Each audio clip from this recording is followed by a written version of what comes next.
per 9000's game room. Lethal Enforcers is a 1992 light gun based shooting game released originally in the arcades by Konami. The in-game graphics consist entirely of digitised photographs. This game caused controversy when it came out, basically because it allowed you to shoot photorealistic representations of bad guys.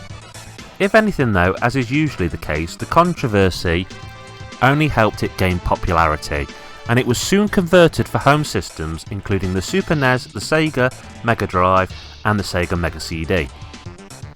Rather than adapt the game to use the light guns which these systems already possessed, such as the Super Scope and the Menacer, Konami decided to produce its own special light gun and included it with the game. This was a revolver-shaped light gun known as the Konami Justifier.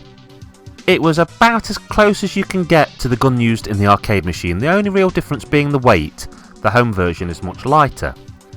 Originally this gun came in a light blue colour, but you could buy a second gun for the second player that was pink. It's also slightly infamous because somebody once sprayed one of these guns black, cut the wire off it and used it to perform a robbery. I don't remember anyone owning this game back in the day for the SNES. In fact, I don't even remember seeing it for sale on a store shelf. The only place I ever saw it was on the shelves of a video rental store with the name Video City. Now Video City was a great place. It was a sort of independent Blockbusters rip-off, which was on the border of the next small village from the one I lived at. You could walk there if you had about an hour and a half to spare, so sometimes when there was nothing better to do, me and a few friends would walk down, partly just to rent something and partly for something to do. I got to experience quite a few SNES, Mega Drive and later PS1 games through this place, because not only did it have very low rental prices and a great selection, it also had some of the very best promotions. Every Christmas they put up decorations, and the decorations included a tree on the counter. Now this tree would be covered in small folded tickets, and you could buy the tickets for a small price, something like 50p, and every single ticket was a winner. I remember winning a t-shirt for the film Blown Away, the novelisation of Basic Instinct and lots of other promotional things and a whole bunch of free rentals.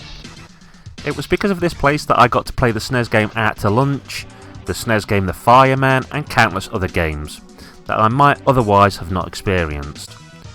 On one fateful day though, I turned up to rent a few games and they were selling off their Mega Drive and SNES games to make way for more PlayStation titles. I can't remember everything I brought, but I remember getting both Lethal Enforcers and Out to Lunch. Lethal Enforcers cost me about 10 quid for the game and the gun. As for the game itself, the graphics are great, the game's backgrounds look photorealistic and are full of details, even if you can tell some bits are repeated again and again. You can see the same few stores and buildings fly past time and time again while you're shooting from a car, for example. The enemies in the game look exactly the same as the arcade's cardboard cutouts.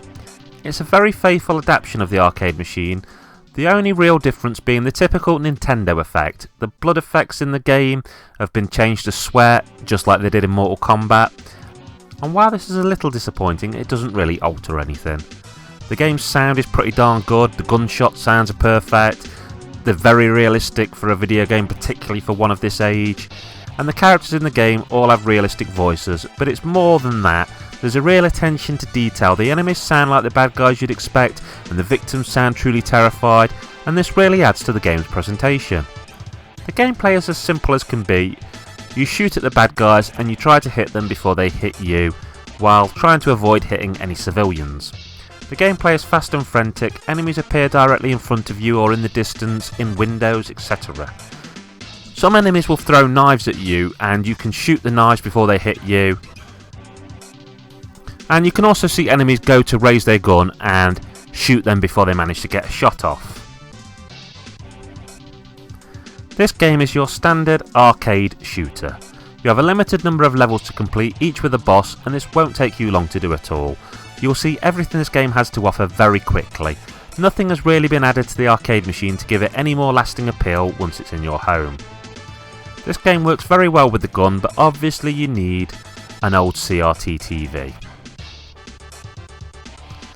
I had to go around my brother's with the SNES in a backpack last time I played this, as I'd upgraded to an LCD screen and it wouldn't work. To record the footage for this review, I've had to use an emulator, playing it with a joypad, which is actually a lot more difficult than the gun. It's a crying shame that this game and its sequel never got ported to the Wii. I suppose there is already a lot of competition there with the House of the Dead games and Ghost Squad, Mad Dog McCree and all sorts of other games, but this would have fit right at home on that platform, and it would be an easy way for people to drag this game out again and play it in the modern world.